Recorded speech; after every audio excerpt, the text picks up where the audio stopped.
Hola compañeros y compañeras de la UACM, soy Adriana Salinas Galaviz y les voy a contar mi experiencia de gestora cultural en el Museo Excelsior. Les voy a mostrar unas fotografías de cómo se encontraba el museo en sus principios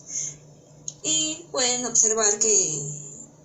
están piezas colocadas una encima de otras, piezas tapando otras piezas, piezas sin coherencia, sin un guión. Notamos que falta el guión museográfico, el guión museológico, algo de cronología. En esta imagen pues, se puede observar que el museo nada más están las piezas colocadas por colocar. Y para poder empezar a trabajar en se empezó a hacer como primera instancia un diagnóstico, el cual fue determinar si se encontraba las piezas acomodadas cronológicamente o temáticamente, pues por lo cual, pues por obvias razones lo carecía, y pues esta carencia del discurso museológico hace que el museo no tenga determinado específicamente un principio y un fin de la exposición. Por ello, también se explica la falta de cédulas temáticas y de cédulas de objeto. Esto impide saber información mínima del objeto, como sería el nombre, el año, para qué se utilizaba, etc. Lo anterior resulta para el visitante un almacén de piezas antiguas y bellas, sin un mensaje y un discurso coherente. O sea, si no tenemos algo que enseñar, algo que transmitir, pues el museo se vuelve un espacio vacío prácticamente. Para esto se empezó a trabajar con el conteo de piezas y con un registro fotográfico, el cual se tomó una serie de fotografías de carácter general con el propósito de observar el museo en su conjunto y detallar el estado que guardaba, que son las fotografías que le mostré. Luego se hizo, como les comentaba, el conteo de piezas y nos dio un total de 803, las cuales dividimos en 10 colecciones, que serían aparatos de comunicación, equipo de fotografía y video, escultura, figuras ornamentales, fotografía, impresos, maquinaria, mobiliario, pintura, reconocimientos, y esta a su vez se tuvo que hacer una abreviatura para que posteriormente empezáramos a manejar su código de referencia. Y la forma de trabajo se definió que la metodología para trabajar el museo, en nuestro caso, era definir como primera instancia la elaboración de un inventario y de fichas de identificación de cada una de las piezas del museo, y posteriormente la conceptualización, la planeación, el desarrollo y pues ya un futuro un montaje de una exposición. Para esto, después del conteo, se empezaron a revisar los porcentajes de piezas que teníamos en cada colección y cuáles piezas nos iban a ser más útiles para poder integrar a esta exposición. También empezamos a descartar piezas que lamentablemente estaban en pésimas condiciones y que pues era imposible poder rescatar, y también eran piezas que se podían volver a encontrar porque pues eran algunas planas del centro de documentación. Y para esto se empezó a trabajar con la generación del número de inventario. Este número de inventario se le asignó a cada pieza y está integrado por cuatro secciones de carácter alfanumérico que permiten identificar y tener control de cada objeto que resguarda el museo. La primera sección la componen 3 letras que corresponden a las iniciales de la empresa Grupo Imagen Multimedia. Enseguida se encuentran dos caracteres que son las letras iniciales del Museo Excelsior, y posteriormente se representa con 3 letras la colección a la que pertenece cada pieza, y finalmente se ubica el número esencial que se asigna a cada objeto dentro de cada colección. Y como pueden observar aquí en este ejemplo que les coloqué, es como de la manera que se encuentra. Esta generación de números de inventario más o menos se lleva de la mano con la ISAT-G que se utilizan en los archivos para generar sus códigos. Para esto, se empezó a hacer el marcaje de piezas después de haberse asignado el número de inventario a cada una, y se empezó a buscar cuál era el etiquetado más óptimo para nuestras piezas, porque pues tenemos unas piezas que son demasiado complejas. Entonces su etiquetado fue de una etiqueta colgante, la cual contiene el número de inventario y la cual se volvió a fotografiar para al frente y al revés, para que pudiéramos tener así una imagen más precisa de cómo se encontraba la pieza. Después de que se reunió todas las fotografías y el número de inventario, se empezó a trabajar con la base de datos para que inventariáramos cada pieza del acervo del museo, y se establecieron ciertos criterios para la generación de este inventario, y posteriormente se decidió que la etiqueta era la mejor forma de marcaje, y finalmente se elaboró la base que almacena cada número de inventario asignado a una pieza. Es decir, que en esta base se puede encontrar el número de inventario, el título, el autor o productor, fecha de creación, lugar, dimensiones, tipo de objeto, clasificación genérica. Y aquí les muestro un ejemplo de cómo se tomaron los puntos, y en esta imagen cómo se ve la base de datos que está realizada en Excel. Para esto también se diseñaron fichas de identificación, las cuales se elaboró el diseño de una ficha de identificación de acuerdo a las características propias del museo. Este diseño se determinó después de una comparación rigurosa de fichas de identificación que emplean museos de nuestro país, como los recintos de Lina y el Museo de la Ciudad de México, y algunos del extranjero como el Museo Nacional del Chile y algunos de España. Y basándonos a este ejemplo, aquí les coloco cómo se visualiza al frente y al revés, pero aquí se manejó en 3 secciones. Perdón, en 3 preguntas que responden a qué se tiene, dónde se tiene y en qué estado. En este sentido, es una herramienta de control administrativo de constante actualización que refleja el poder de cada pieza, y por ello se convierte en una fuente útil para la investigación arqueológica. Y esto es tanto para el montaje de exposiciones como para la investigación sobre las colecciones de museos y la investigación histórica.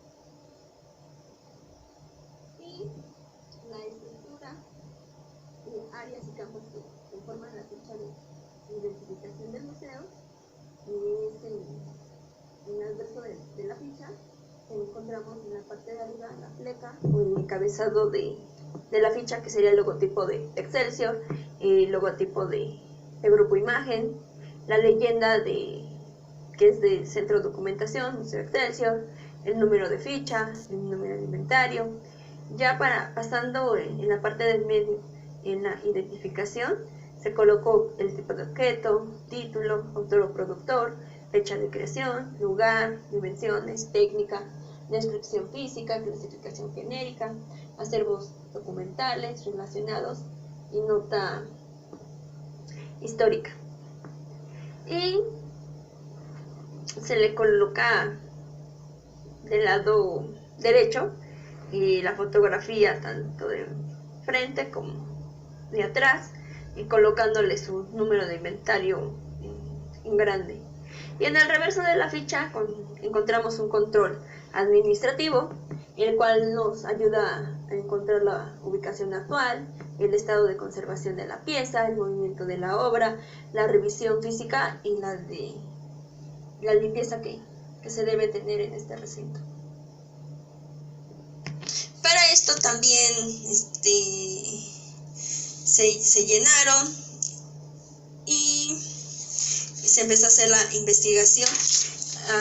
en el Centro de Documentación Excelsior, y algunas piezas se tuvo que acudir a personal que tenía más tiempo, que había trabajado con ciertas maquinarias, y el cual nos ayudó a darnos el proceso de cómo se manejaban y más o menos en qué época, o más bien qué años se habían manejado y todo eso. Después de que se empezó a realizar la investigación y finalizó, se empezó a trabajar con el embalaje de estas piezas, que son una de las colecciones más importantes desde el punto de vista histórico y económico, que sería el de pintura, y también se diseñó un embalaje especial para los libros que pertenecen a la colección de impresos, que también son libros inéditos que actualmente son muy difíciles de encontrar, y que en su momento fueron algunas donaciones que hicieron algunos amigos del dueño de Alducin. Y también para esto se empezó a hacer diferentes actas para el movimiento de obra, tanto interno como externo, el ingreso de obra, el préstamo de obra. Es decir, se encontró una escultura que más al rato se las enseño en una fotografía, la cual estaba abandonada en otro edificio, y muy curiosamente esta escultura perteneció a un concurso para el Día de las Madres, el cual lo patrocinaron los chocolates Larín y otras empresas, hicieron una donación, y esas esculturas fueron a parar a diferentes museos, a excepción de esta que se quedó en el recinto de Excelsior. Entonces, cuando la encontramos, pues obviamente se tuvo que revisar cómo se encontraba la pieza, y entonces para esto ya era un ingreso de una obra nueva, y la cual tenía que tener una acta diferente al diseño de una ficha. Y también para eso también se tuvo que elaborar una acta para el préstamo de obra para las instituciones que piden ciertas piezas para exponer en su galería, como en este caso lo fue en su momento Bellas Artes. Como pueden observar en este cuadro, se pone los pasos a seguir, el responsable, las actividades que va a hacer cada uno, y como el museo pertenece directamente al Centro de Documentación de Excelsior, entonces la primera instancia que debe de recibir la solicitud de préstamo de obra pues es este Centro de Documentación, y así se va escalando hasta que el museo toma con previa consulta para el préstamo, para el embalaje, el transporte, el montaje de ida y vuelta y de los daños que se puedan ocasionar, y al final se designa un comisario, igual siendo el responsable y que toma en cierto momento la decisión, que es el Centro de Documentación. Y también como les decía, se había hecho un acta de procedimiento en caso de daño, extravío de obra o robo, porque durante el sismo de 2017 el museo pues, sufrió igual pérdidas, tanto en estructura como en piezas, y entonces ahí se tuvo que levantar este acta para podernos apoyar el por qué estas piezas quedaron afectadas y por qué se iban a mantener ya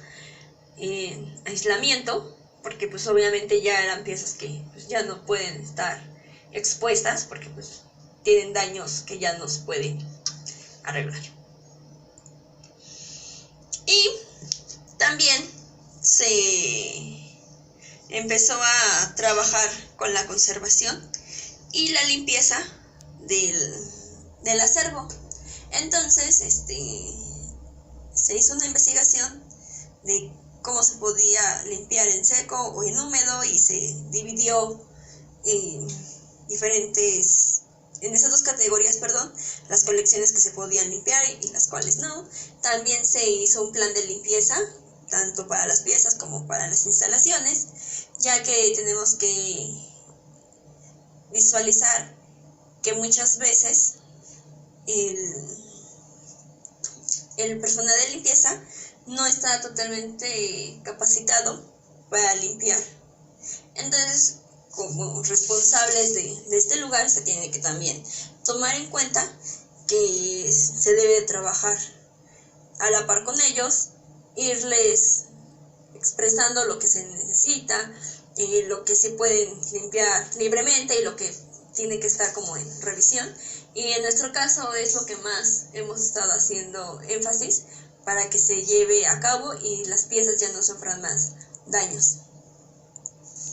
Y ya después de hacer todo ese proceso y de ya tener las fichas de identificación, el inventario, las fotografías, empezamos a trabajar en la elaboración de la propuesta de exposición. Pero como en primer plano hicimos un plano del museo, que es una representación gráfica y que es de enorme utilidad para la administración del recinto y para el montaje de exposiciones, y así vemos medidas, tamaño y forma de cómo poder montar la exposición y poder jugar con ella. Después de esto, de checar el plano del museo, se empezó a generar los objetivos generales y los objetivos específicos y el nombre que se le iba a dar a esta exposición. Y nuestra exposición se llama Una historia de tinta y papel, 102 años de innovaciones tecnológicas en el periódico de la vida nacional, el cual se tomó por la cantidad de piezas que había referente pues obviamente al periódico, y como teníamos maquinaria, pues podíamos jugar un buen papel en esta exposición y pues contar la historia de este periódico desde sus inicios, que fue en 1910 con Revista de Revistas, hasta la fecha con el periódico Excelsior. Y pues de igual manera, pues como en algunos trabajos, no sé si ya hayan llevado ustedes la materia del taller de gestión cultural, el cual te enseñan a hacer propuestas de eventos, pues se tiene que hacer los antecedentes, la justificación, el objetivo general, los objetivos específicos, también se requiere la estructura de la exposición, también la descripción general de la colección y la lista de obra que se va a ocupar dentro de nuestro acervo. También se ocupa la propuesta general de apoyos museográficos o visuales, y también en distribución en espacio de núcleos temáticos y la ruta de circulación. Y también tenemos que señalar los programas o actividades paralelas o complementarias de la exposición. También es muy importante que trabajen con un cronograma de trabajo, el cual va a detallar las actividades que se realizarán semanalmente, mensualmente o en un solo día, y pues con esto pues van a ir cumpliendo metas diarias o semanales y no se les va a complicar mucho llegar al resultado. Como ven en este cronograma que les coloco, que de hecho es el cronograma que se utilizó para hacer la exposición, pues en primera instancia pusimos guión de estrategias interpretativas, que era el guión temático, guión científico, el guión curatorial, el guión bibliográfico, la producción y el montaje. Y entonces, pues sí es una tarea muy ardua estar trabajando sobre el proceso de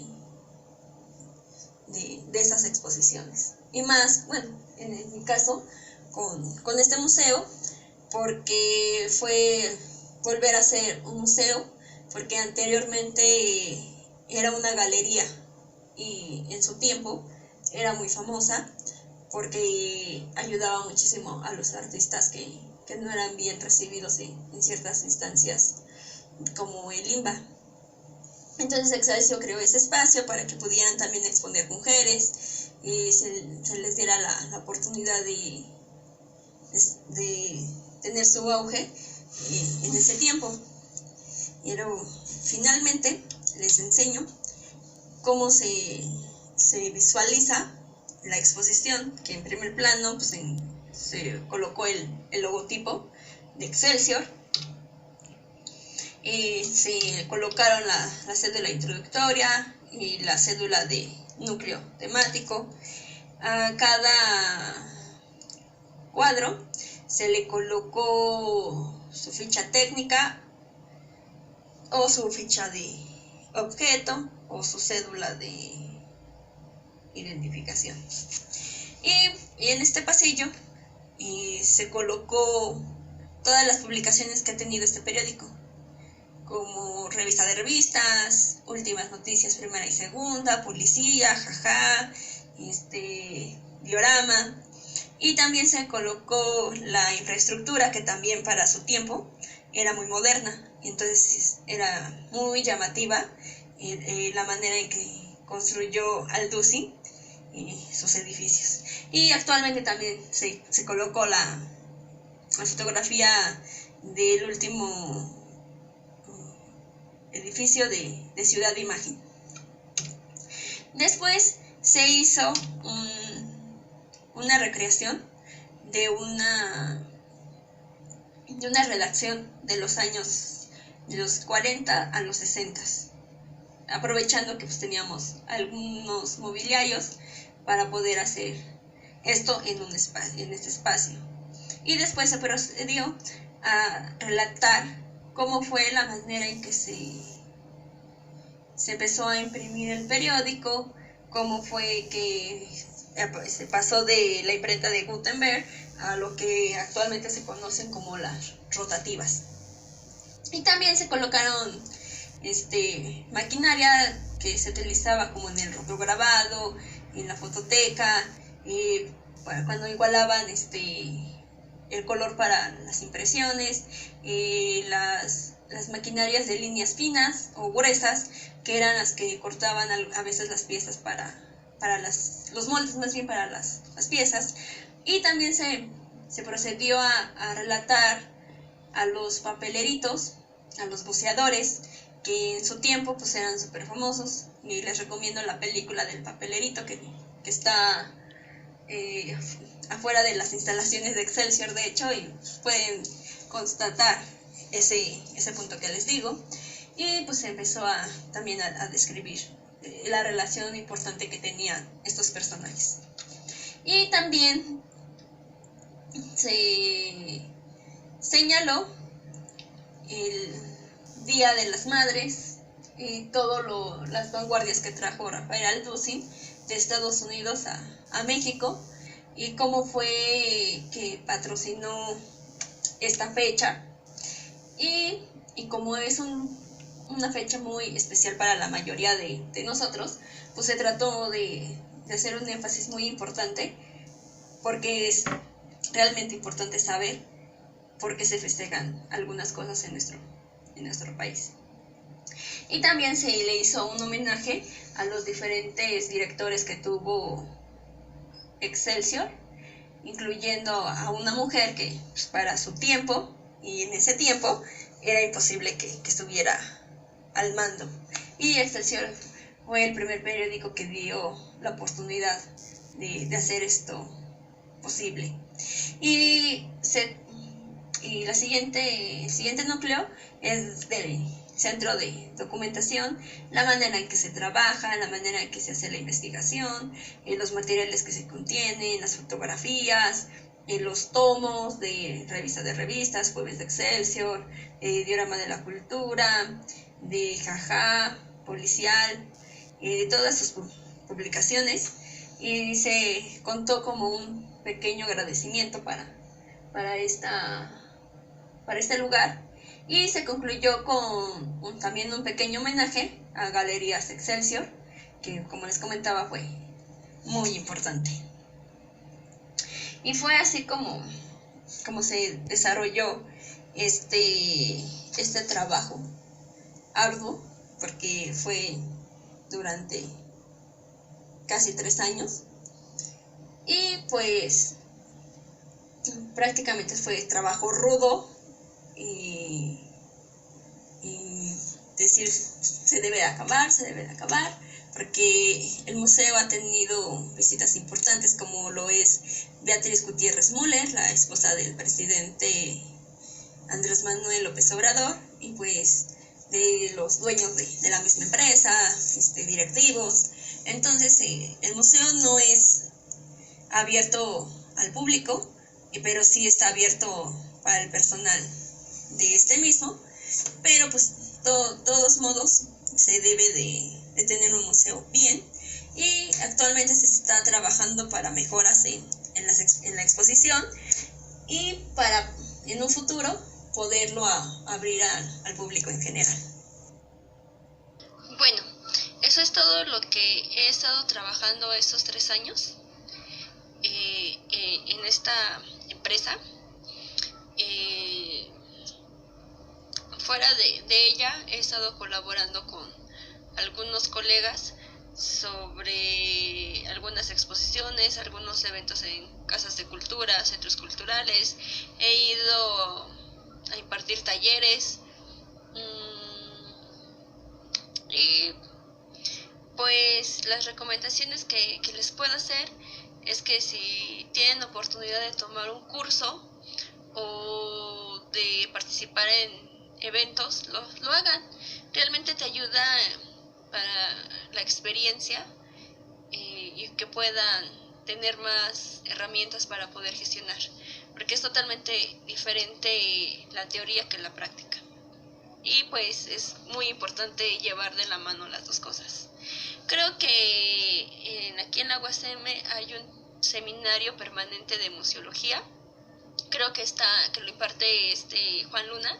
Deberían de tomarlo, es muy bueno. No sé si actualmente él lo imparta o si todavía sigue existiendo ese taller, pero cuando yo asistía era el que yo tomaba, y el cual me ayudó muchísimo a poder resolver de la manera más oportuna las circunstancias de este museo. Era bueno. Agradezco al profesor Aldo Fabián por haberme invitado a contar mi experiencia en ese trabajo. Y bueno, me despido. No salgan de casa si no es necesario, y nos estamos viendo. Adiós.